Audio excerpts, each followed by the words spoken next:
নথি জাল করে জমি ও টাকা হাতানোর অভিযোগ, জমি দখলের অভিযোগেই গ্রেফতার তৃণমূল নেতার দাদা।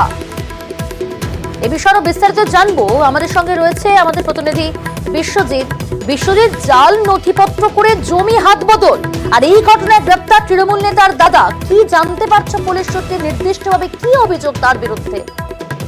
দেখো, 2022 সালের একটি ঘটনা, যেই ঘটনায় সামনে আসে পুলিশের কাছে একটি অভিযোগ হয় যে জাল নথিপত্র বানিয়ে মধ্যস্থতা ভূমিকা পালন করেছিলেন এই তৃণমূল কংগ্রেস নেতার দাদা, এবং তিনি সেই মধ্যস্থতা পালন করে যেমন জাল নথিপত্র বানিয়ে একের জমি অন্যের কাছে বিক্রি করেছিলেন, তেমনি প্রায় কয়েক লক্ষ টাকা কিন্তু নিজের অ্যাকাউন্টে নিয়েছিলেন। গোটা ঘটনা যখন পুলিশের কাছে অভিযোগ আসে, 2022 সাল থেকে এই অভিযুক্তের খোঁজে পুলিশ বিভিন্ন জায়গায় সন্ধান চালায়। অবশেষে গতকাল তাকে গ্রেপ্তার করা হয় এবং গ্রেপ্তার করার পর আজ শিলিগুড়ি মহকুমা আদালতে পাঠানো হয়েছে।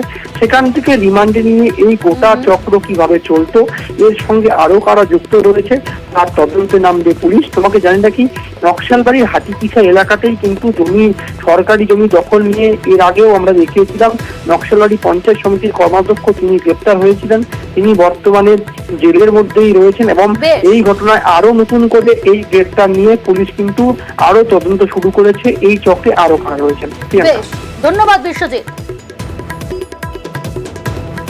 আমার তদন্তের মধ্যে আছে, ঠিক নোট দেখা যাবে, যে নোট থাকবে তাদেরকে আমার বিরুদ্ধে অ্যাকশন নেবো আমরা।